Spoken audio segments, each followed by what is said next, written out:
Hello everyone, welcome back to the Grassroots Football Project. Today I've got a special guest, Stacie. How are you doing today? You all right? Yes, I'm good, thanks. Good, and just so the viewers that don't know who you are, could you just explain a little bit about what you do in grassroots football? Hi, yeah. So my name's Stacie. I currently manage a under 12 girls team at Crayford Arrows. I also run a Wildcat Centre for girls aged 5 to 11. I oversee all the girls' football down at Crayford Arrows, and I am the club welfare officer. Oh, that's brilliant, good stuff there. So let's jump straight into it. So your football background, what is sort of your earliest memories of football? What got you hooked on the sport? I think I was in secondary school. I was playing football in the playground at break time with my friends and the boys, and one of my friends suggested setting up a girls' football team at school. We didn't have a girls' team at the time, so yeah, we created a five-a-side girls' football team. Entered, got the PE teacher to enter us into a tournament, and that was at Danson Park against other schools, and we won.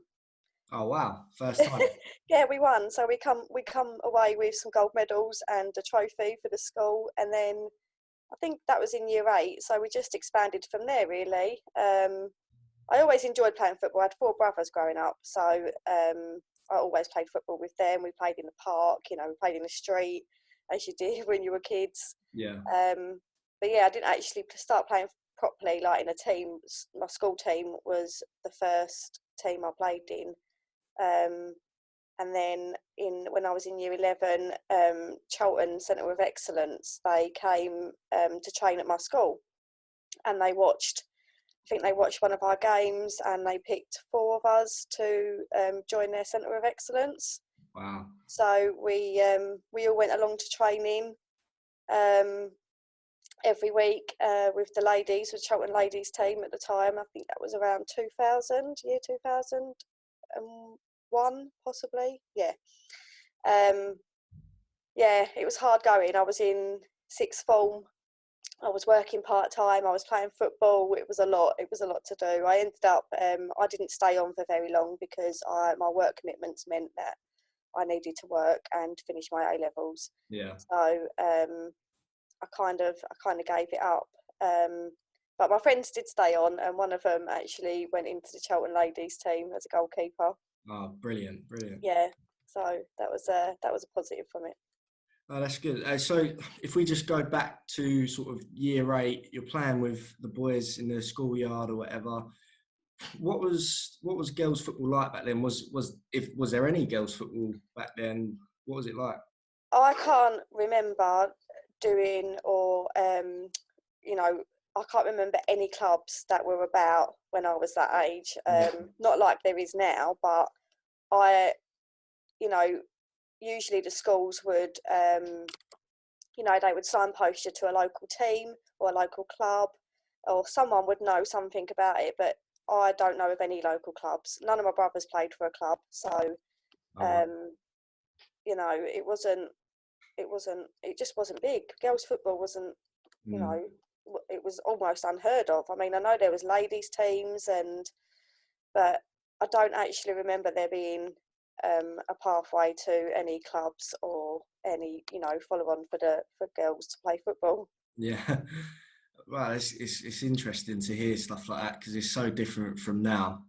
Yeah, it's good, interesting insight into it. So we go back to 6th form. You're playing with Charlton ladies. What was that experience like at 16, 17 years old? Crazy. Yeah. It was almost surreal. I mean, I'd never had much experience playing football with a team, like a proper team, just my school team with my friends. I was just playing with my friends. It was fun. Yeah, I remember I had some good memories. I've got some good memories from the Centre of Excellence. The ladies, they welcomed us 4 in for, with open arms, and we trained hard, and yeah, it was a good experience. It was a positive experience, and I really, my biggest regret is giving it up. So what was it? What in terms of the training and the coaching, was there any real like sort of main coaches? Were they male? Were they female? What was the coaching like there? There was two. We had two coaches at the Centre of Excellence. One was female, one was male. Um, they they were great. I mean, I was so nervous on my first session. I was really nervous, Yeah, and I was still young and inexperienced, and you kind of had to work your way into the team. And yeah, they gave me a chance, and I took the chance. I remember my first ever match. It was against it was against Millwall ladies oh actually. wow. Charlton versus Millwall. It was a bit of a grudge match. Yeah. It wasn't a very friendly match at all, and actually it was abandoned Oh midway. wow. So my first experience of playing a match, I mean, it wouldn't be like that now because obviously things have changed so Yeah. much. But yeah, was interesting my first experience. But the coaching was good. Nothing like we used to pretty much run our own coaching sessions at school. Yeah. So it was like you didn't have like YouTube to watch training videos. We just made it up. We made Yeah, it up, and then we just played football. We had no idea of positions, or we knew who the goalkeeper was because she wanted to go in goal, but yeah. we didn't know about positions or anything. It was just so when you look back now and you just think, wow, wow, we winged that massively. Yeah. We won quite a few cups. We won our league. We won tournaments. And just by not knowing really what we were doing, we just winged it. It was amazing. No, that's absolutely brilliant. Great little story there. We're going to come back to sort of you playing and stuff like that, but we're just going to move on slightly to how you got into grassroots football, whether it be a coach, parent, sort of how did you get into it? So my son, who is nearly 14, he started playing at Crayford Arrows when he was 6, Hmm. in a boys' team. It was Kev's team. And I think I played in a dad's tournament once. There was a dad's tournament down there, and Yeah, I got roped into it, and I played, and it was great fun. And then at the time, the chairman's wife came up to me and said, "Oh, would you be interested in um, sort of like setting up a girls' soccer school?" Because they had no female teams at the club. yeah, At that time. They did previously have a ladies team that won quite a lot, but that folded when they got to a certain age a few years before. So I was like, oh yeah, that'd be good. I mean, I think my daughter at the time was only like 3, so she yeah. was 3 or 4. Yeah, she was not interested in football at all. Um, yeah, so we set up the girls' soccer school. We got a few girls in, and we managed to create a year later. We managed to create an under-12s team, Wow. who are now going into under-16s. So, but they're no longer at our club. A new manager took them over and moved them to a different club. But they started off at our club Poacher for players, 2 yeah. years. They played. So yeah, I kept the soccer school going, the girls' soccer school, and we just grew. We grew. We created more teams. I found managers. That's the hardest part of Yeah, certainly. recruiting any team, is finding a manager to run them all. But yeah, we've got 5 teams now down at Crayford, so it's good. It's good. Oh, brilliant. So That's how I got into it. yeah. So at the start, was you eager to start it or a bit hesitant? How was you feeling when the chairman's wife sort of asked you to start up this massive project? Well, I think I was quite eager. I was like, oh yeah, let's do it. There's plenty of siblings of boys' teams, like the girls that wanted to play football, and I knew of girls that wanted to get into it. So it was good. I think we was like one of few clubs in the area at the time that had a girls only soccer school. Mm. A lot of them were mixed, and some of the girls that weren't that keen on playing with the boys, and obviously different abilities and different strength, especially at under 12s. You can notice the difference. But yeah, we had a group of girls came from one school. It was just one school. They passed the word around, got them all down, created Yeah. this team. It was yeah, it's good, and they're still playing now, which is really good. Yeah, that's fantastic. Fantastic to hear about that. So we'll move on. You've got your own team now, don't you? The girls team. Are they under 11, under 12s? Under 12s. Yeah. How have they been this season? What's it been like with them?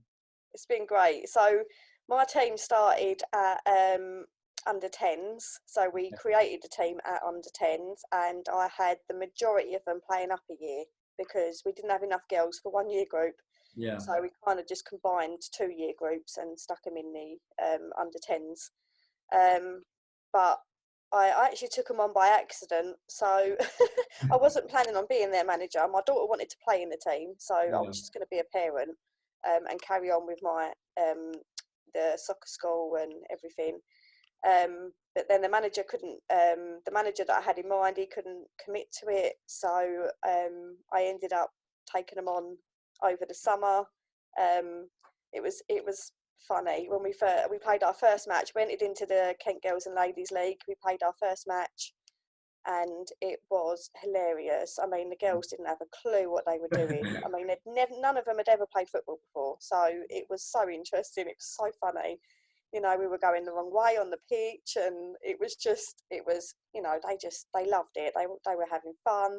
They're great friends. The social side of it is great. And yeah, this year, 3 seasons later, we won the league. So wow, excellent. We won the league on points per game because of the league finished early. And I mean, if the league had carried on, we only had 4 games left. The 4 remaining games we had were quite strong teams. So I would like to think that we would have come in the top 2.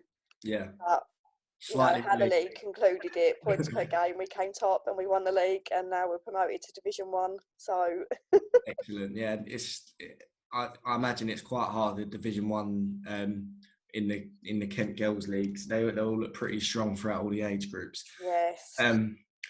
Right, so you're coaching this team by accident, and you're a parent of one of the girls. Your boys in another team as well.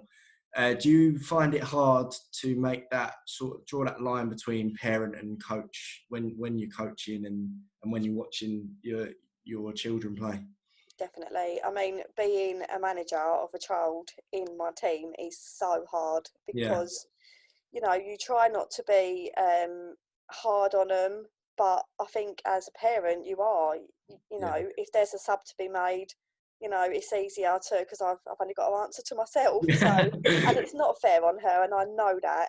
And you know, she plays in a school team now, which she's in secondary school, and I have nothing to do with that whatsoever. And she loves it because, I mean, she enjoys it. She enjoys play like me being her manager. She sort of goes, "Oh, Mum, it's not fair," but she does enjoy it. I mean, it is really hard. And my coach, Andy, he has no children in the team, so he does it from the kindness of his heart, for the love of the game. He's been involved from day one, so he's great. He's really good. So I always leave those really difficult decisions involving my daughter to him, because I think it's unfair if I make them. Yeah. But you know, it's one of those, like when you give out girl of the match, you know, you say, oh, and he'll say, well, I think Holly played really well today. So you know, I say, okay, and I don't want to say it's hard to make those decisions. And she'll tell you the same. She'll say it's difficult, my mum being my manager, but we make it work. So. No, as long as I'm sort of similar. My sister plays in the girls team that I coach, so I do feel like I'm slightly a little bit more harder on her, but I think it's just natural, isn't it? It is natural. Hard. Yeah. So 3 great years, it sounds. Is there any sort of moments that stick out and you think, you know what, I'm going to remember that forever, or that was a great moment, I'm so proud we accomplished that? Yeah, so I think the funniest moment would be our first home league game. This is hilarious, and I don't think anyone's ever forgot it. But we played a team called Ancorians, and the Ancorians managers are lovely. Yeah. And they were really good. I mean, they were exceptionally good. I mean, at under 10s, you don't get put into a league. It's just done geographically. Yeah. So you can't pot teams by their ability, and we were a brand new team. So half time came, we were 3-0 down. After half time, the referee says to me, "You've got 7 players on the pitch." And I said, "Yeah, 7 aside." And he was like, "No, it's 6 aside." So we'd played the whole first half with 7 players against 6, and no one noticed, not even the referee or the other manager, and we were still 3-0 down, and we had an extra player on the pitch. Well, it gets mentioned at every league meeting I go to. So that has got to be, funny. I mean, even now when we play them, they go, "Oh, do you remember when you played 7 against us?" Yeah, can imagine. We laugh about it, and it was, they're girls, they just play football. But my team is a mixed ability team. We've got very, very mixed abilities. We've got 7 of our 12 girls playing up a year, so that's difficult in itself when you've got almost 2 years difference between the eldest and the youngest in the team, which I know, is allowed on FA rules because they're only allowed to play 1 year up, but it has to be a school year. But if you've got someone that's born in September that's in the year above and someone that's born in August, there's almost 2 years below, 2 years between them. So maturity levels and, just everything you've got to take into consideration. But I think our proudest achievement is probably getting to the final of our first tournament. We got to a final and we won on penalties, which is a horrible way to win. And a horrible Oh yeah, certainly. Yeah. But I think, I think generally my proudest achievement is just bringing them from where they started at under 10s with not even knowing how to play football to where they are now. Yeah. The development side of things, they're amazing. They're a great bunch of girls. They're great. They're good friends, and they learn so quickly. And one of my players has just signed for Chelsea. Wow, fantastic. Yeah, she's off to Chelsea next season, which would be a massive loss for our team, especially being promoted. Yeah. But she deserves it and she needs it. She works really hard and she's just a fantastic natural, she's got natural ability, and she's got great parents as well, which makes all the difference, because if your parents support you, we find out all the time if the parents are not really into it, then there's more chance of the girls giving up. But if you get the support of the parents as well, then they'll go far. That's really good that to listen to from girls that could hardly play from like the first season to now, and you get girls signing for Chelsea. I think that really is one of the most rewarding things in football. Yeah, definitely. Anyway, so we'll just go back to the point you made about the girls being sort of in 1 year, and one could be from September and the other is in the year below, born in August. And the sad thing about it is that in girls football, it's really common, isn't it? You get a lot of teams that sort of have both year groups playing as a single age group. Yep. Do you think that we'll get to a stage where girls football's more popular and that the majority of teams will have their correct age groups with that correlates with their players? Yeah, so I think as the game grows and it gets more popular, it'll be just like the boys, they play at their own age group because there'll be enough girls to. I mean, I think out of the five teams we've got, our under 13s, there's only two of those are playing up a year. So, but I didn't have space for them in my team at the time because I had a full squad. Yeah. So I had to slot them into that team that are actually looking for players, and they've coped fine. Yeah. I think mine, I've got the majority of players playing up a year, but I think it's really good for them to play up a year. Yeah. At some point, we have to say to the parents, I think they would really benefit from playing at their own age group now, because that's what you've got to do for their development. I mean, you could keep them on playing up a year, but if you've got girls of that age group waiting to come in, then, I mean, we tried after the second season, we did try and split the team. So we had the 2 different age groups because we had enough for both age groups at the time through the soccer school and just the girls coming. We had enough for 2 age groups, but the team, we had a big meeting. The team didn't want to split up. The parents didn't want to split, and that's hard, isn't it? Because the girls had, you know, they'd made friends. They didn't want to leave their friends and go and play in a new team, so we kept the team together and we've just carried on with it. But I think it's all right in the younger age groups, but I think as they get older, it's definitely we're definitely going to have to look at it again. I mean, the majority of my players playing up a year are good enough to play up a year and won't suffer emotionally because of it. They'll be fine. Yeah. A couple I think could do with going back down to their own age group. Again, that's a conversation I'll have to have with the parents. Difficult one at that. Yeah.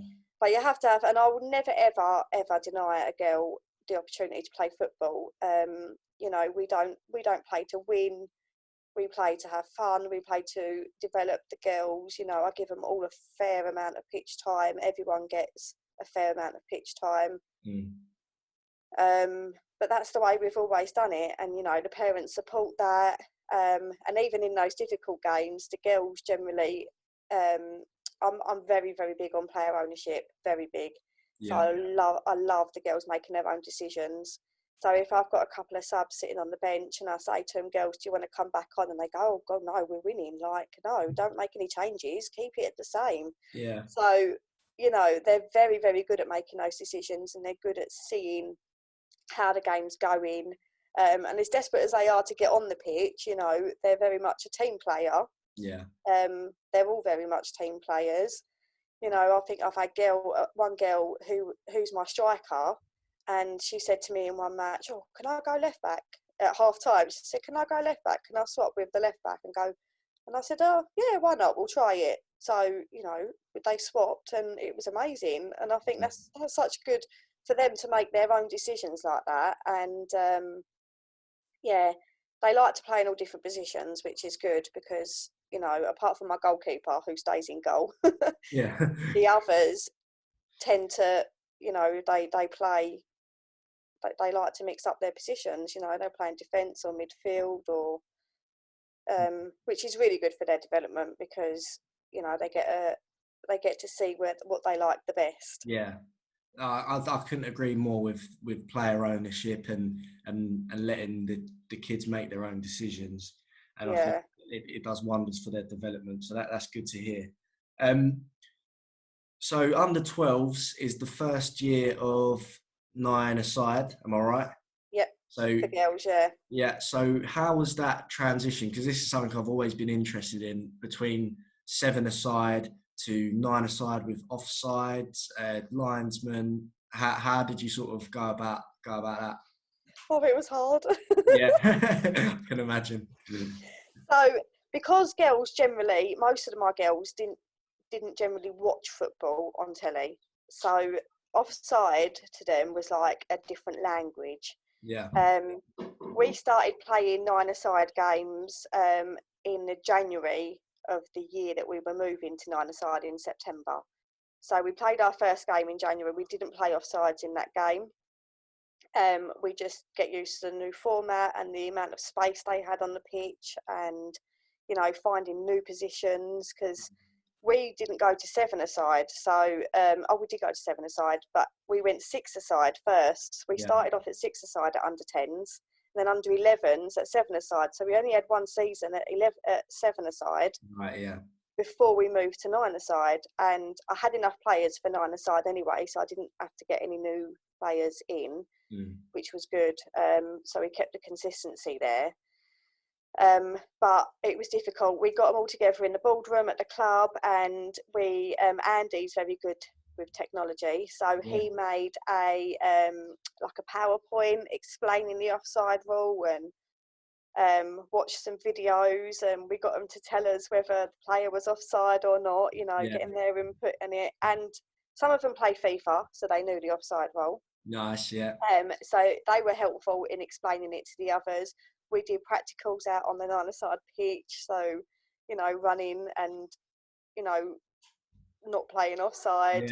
And to be fair, they've picked it up. I mean, I think the more experience they have, they picked it up really quickly, the offside rule. I mean, sometimes they just forget themselves and they'll be so far offside, they should be in the car park, really. But, you know, we have to say to them, you're offside, you're offside. But I think, you know, parents are good as well when they tell them that they're offside and, you know, but I don't think we've had any goals disallowed in our first season through No. offside. Oh, wow. So I think they were more worried about the being offside, that they were a bit too careful Too in the careful, yeah. beginning.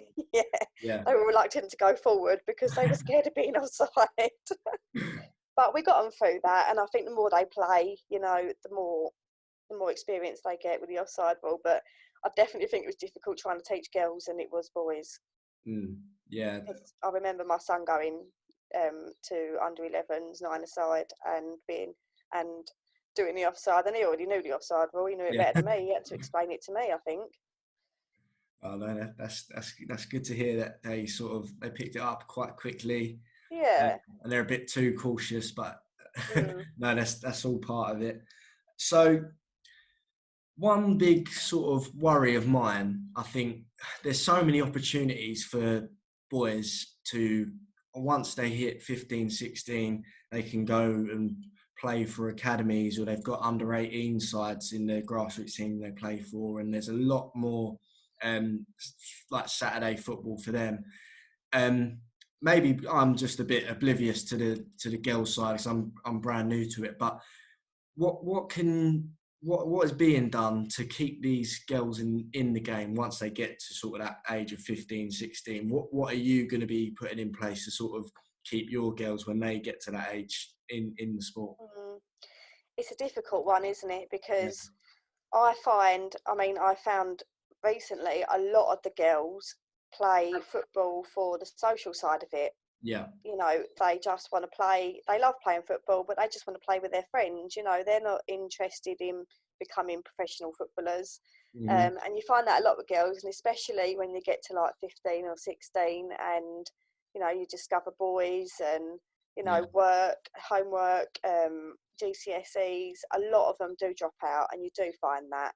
You know, it was fun while you were teenagers, and you know, losing your whole weekend Yeah. to training and matches, and you get to a certain age. So I really do think it depends how dedicated they are in the first place. And now I'm going to say in my team, I could roughly only name probably 5 out of the 13 girls I've got that will carry on playing football that I would say would carry on playing football through their late teens and go into ladies teams. Ideally, we would set up a ladies team at Crayford Arrows. I do a just play session for ladies aged 18 to 50, big age range. Oh wow. Which is it's just a football fitness session. So I coach it, and I've got a couple of other level 1 ladies that come. They coach as well. So we just do a little fitness training session, and we have a match, and it's fun. It is great fun. Yeah. But most of those ladies are parents who have girls that play. So the commitment for them playing is big. Same as me, I wouldn't be able to commit to it because I have to manage my own team, and I've got my boy that plays football as well. So, you know, it's a big commitment, isn't it? So, but ideally, we'd like to create a ladies team. But, you know, if I get a girl comes to me at 15, 16 and says, oh, what team am I going to play for next year? You know, I want to play for a ladies team. There are a few clubs in the area. Parkwood have got a ladies team. Kent Football United have got a ladies team. So, I think I would direct them that way. Yeah. I think Long Lane setting one up as well, aren't they? I'm pretty sure Long Lane. Oh, Long Lane, yes, and also Greenway Aces are creating a new ladies team for next season. So I just got a message about that the other day on Twitter. So they're Gravesend based, I think. So that's not too far to travel. But then again, they're still relying on parents to take them to matches, and But there's other things they can do, like refereeing. You know, I was supposed to do my referee course at the end of March, but obviously it got cancelled because of the current situation. But yeah, it's something I'd like to get into as well is refereeing. I always find we never have enough referees, and I Yeah. end up refereeing anyway. So to get the qualification is a bonus, really. I did my linesman course, linesperson's Yeah. course last year. But I've never actually run the line since because one of my parents always runs the line for me. Oh, nice. Handy. Because it's hard to run the line and ref and manage at the Yeah. same time, and make the subs, and you can't give them directions or anything. So it's hard doing both, and I feel sorry for the managers that do have to do both. We've played a lot of teams where managers have had to run the line or ref the game because they weren't given a ref. So I work really hard every week to make sure that my girls' matches, home matches, have a referee, a qualified referee, so that I don't put the managers in that sort of position. Yeah, no, I think that's another big issue. The amount of referees in grassroots is quite limited now. So yeah, to get young girls or whoever, if they want to stay in the sport, if they can become referees and coaches and stuff like that, is excellent. In some ways to keep them in the sport. We're going to move on now. We're going to talk about the Wildcat Centre that you mentioned earlier. For anyone that's watching that doesn't really know what Wildcat Centres are, could you just give them a little explanation? Yeah. So Wildcat Centers were created by the FA to basically just get girls into football at a young age. So each club that applies to be a Wildcat Centre, you get funding. So you get funding for 2 years to set up your centre. I luckily, I'm at Crayford Arrows, so we don't have to pay any pitch fees or higher facility fees. So all the money we get from the Wildcats goes back into the Wildcats. So we opened our centre just over a year ago. 1st of May, I think our first session was last year. And it was absolutely fantastic. And a couple of weeks in, I was thinking to myself, why on earth didn't I become a Wildcats coach sooner? Yeah. Like, this is great fun. We went on, we did some Wildcats training at Millwall. So, we have girls turn up. We had a girl turn up in a dress once to play football. You never know what they're, they just want to play football. So our age range is 5 to 11, so it's a stepping stone. So girls in the Kent Girls and Ladies League don't actually start playing matches until under 9s.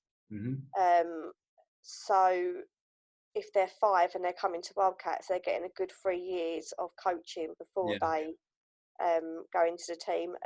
They do little festivals. So we did our first festival last year, I think it was November, with our little Wildcats, which was great. They're very, very tiny and they're very little, but they had so much fun, which was so nice to see. They really, really loved it. There was so many girls there, so I'm really surprised about how many smaller girls teams there are.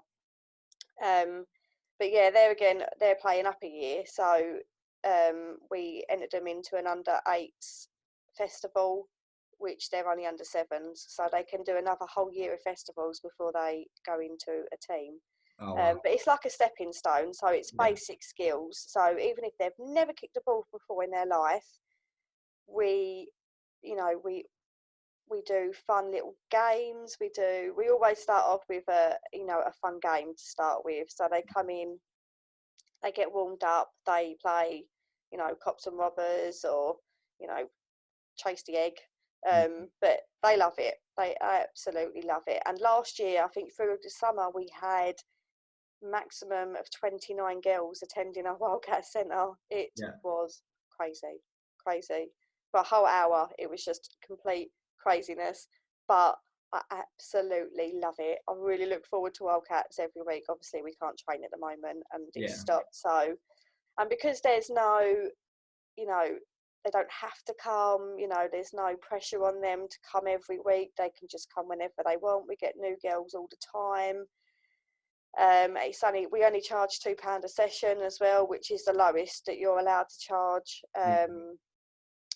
through the centres. So we charge, because it's accessible, isn't it? £2. Yeah. First session's free to see if they like it. Then they sign up online. So I get a register of how many's come in every week. And then I just have to take the attendance. So it's all done online, so it's great. And then the FA can see how many girls you've got attending and, what you're doing. They come down and do little, they come down and watch your sessions to see what you're doing and see if they can give you any pointers. I think when we had someone come down last year, we had 24 girls, and we only have a small astro space, so it's not massive. And they were all they wanted to do was play a match. This whole session, they were like, "Can we play a match? Can we play a match? Can we play a match?" The whole session. So we just set up little mini matches on the astro, which the coach said, "Oh yeah, it's really good idea." They wanted to play a match, so you played matches. Yeah. But it is an introduction into football, so with no pressure. That's what Wildcats is for girls, which is, I think, it's a great incentive by the FA. Absolutely great incentive. And I wish more clubs would set up Wildcat Centers, although not on the same day as mine. Yeah. And if there's any parents at home with young girls that want to get into football, how can they sort of get into one of your Wildcat sessions? You said online. Where do they go? Yeah, so if they go to the FA website, there should be a tab at the top that says girls and ladies football, and then on that tab it should say find a Wildcat Centre. So you just type in your postcode, and it will give you your nearest Wildcat Centre. So there are plenty of Wildcat Centres around, and then you just sign up. So you can sign up. It should have the contact details of the head coach, which for Crayford Arrows would be mine. So they can ring me or they can email me. We have an email address. We put flyers up. We advertise on Twitter and Facebook. But yeah, the FA website is it will give you all the Wildcat Centres in your area that you can sign up to and go along. I think, all Wildcat Centres do things differently. Last year in the summer, we had a summer party. So we had some food and some ice poles. It was really warm that day. Yeah. So obviously we're funded. So we've got the funds to treat the girls and do things fun. We had a water fight. It's like great because you can do whatever you want. Like, they play football, they do play football, but the social side of it is just as important as well. I had a girl came down when we first started who was 5, and she wasn't interested in playing football. She just wanted to hold a football and run around with this football. So after 2 weeks, her mum said, "Oh, I think I should tell you that she's autistic." So I said, "Oh, okay, that's helpful to know." I work in a school as well, so I have ASD training, and I'm equipped to manage that sort of behaviour. But she was good as gold. I mean, she didn't talk to anybody, but by I think the 4th or 5th week, she was slowly making friends. The other girls were really good with her. They knew that she loved this particular ball. So as soon as she came, they gave her the ball that she wanted, and every now and again she'd put it on the floor and kick it, which was which was obviously so nice to see. And we always do a medal at the end, a Wildcat of the week. We started off with certificates, and then I thought, certificates, they just get thrown in a drawer somewhere, don't they? Let's change to medals. So I designed a Wildcats medal and sent it off to the engravers, the trophy place, and they supply us with medals now. So every girl in the different age groups, because we've got so many now, we do 2 different age groups, the younger ones and the older ones, and generally ability groups as well. So they get a medal each. So this girl, if she didn't get a medal at the end, she would scream. She would really cry, and her mum would come over and say, "I'm so sorry." So what we did in the end, just to get around that, was we gave her a medal, and mum would bring it back every week, and we'd give her this medal, just to help her. So it worked well. I mean, Wildcats is inclusive. You know, anyone can join, any ability. We don't discriminate. You know, it's absolutely open to everybody, so anyone can come. Yeah, so we've got a good range of girls at the moment. We've got more little ones than we have big ones, because generally the big ones that come, we slot into our teams that we've already got if they want to play. So we've got, lots of little ones at the moment, which is great. Right, absolutely brilliant. It sounds like the place to be. If I'd definitely want to get on board. You Okay, should come and help. It's great. definitely. So you've it sounds like you've accomplished a lot from grassroots football.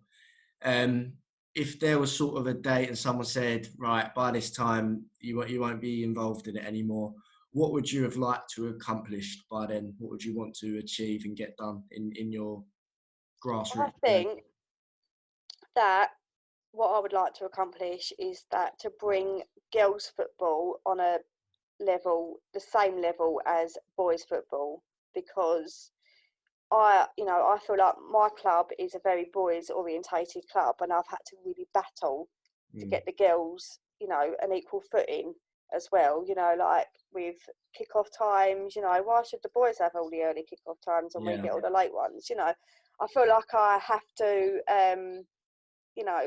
battle all the time, fight for the girls. I'm very passionate about it.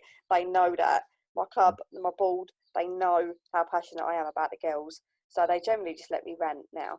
But I do want it to be the same as the boys. I want them to play the same formation as the boys. The formats of the boys.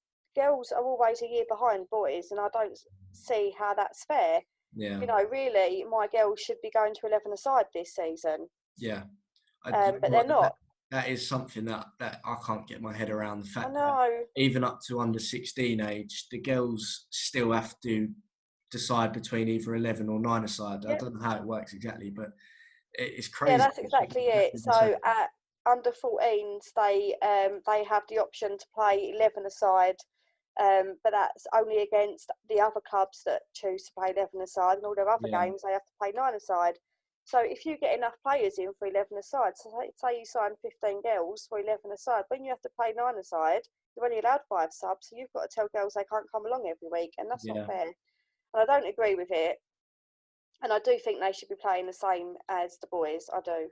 I think all girls should be. And I get the reason why they do it is because there's not enough limited girls. Players. Yeah. But it should be the same, it should be. I mean, girls start at under 9s at 5-a-side, whereas boys under 9s is 7-a-side. Under 10s, girls are 7-a-side. They go up to 7-a-side at under 10s, and under 11s, 7-a-side, and then 12 onwards is 9-a-side, unless they opt under 14s to play 11-a-side. So it's difficult because, our under 9s team has 10 players playing 5-a-side. So he's literally switching his whole team. Every substitution, every 10 minutes. So, it's really hard. Really, you could create 2 teams, but they're a team. And next year, I mean, this season they're going up to 7-a-side, so it works out perfectly. It just so happens that, we had some extra players and we just wanted to get them into a team. It's hard to give them all pitch time.